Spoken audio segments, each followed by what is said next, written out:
I have to say, I am genuinely thrilled to be able to say that Major League Baseball's back and we're going to play 162 games.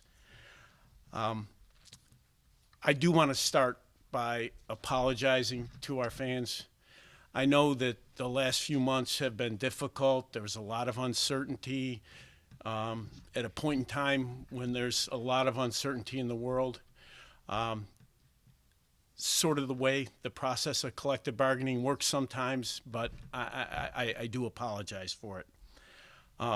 One of the good things about collective bargaining is that it gives our players an opportunity to have input on what their workplace and the game is going to look like going forward.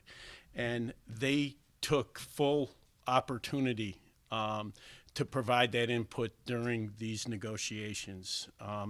Our players are great athletes. I respect them, and I respect the input that we received from them during this process, and we really did learn a lot. One of the things that I'm supposed to do is promote a good relationship with our players. I've tried to do that.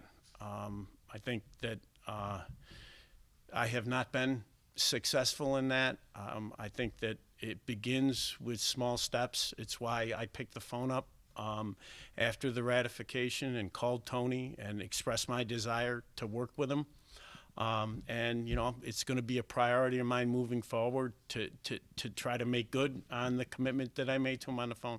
I believe that in sports, a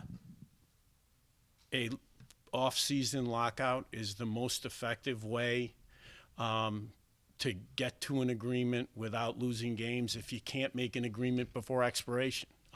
My strong preference is always to make an agreement before expiration. Wasn't possible here. Once it became clear we couldn't make an agreement prior to expiration, I do believe that the lockout helped move the process along. And, if we had just slid into the season, started the season without the lockout, I don't think we'd have an agreement today. The MLBPA, historically, has wanted a market-based system.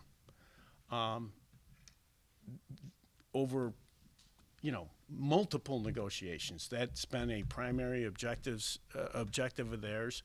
Markets produce market results, and I think that the changes that were made in this agreement moved dramatically in their direction on topics like the CBT threshold, and I think you'll probably see a little different market results as a result of the changes.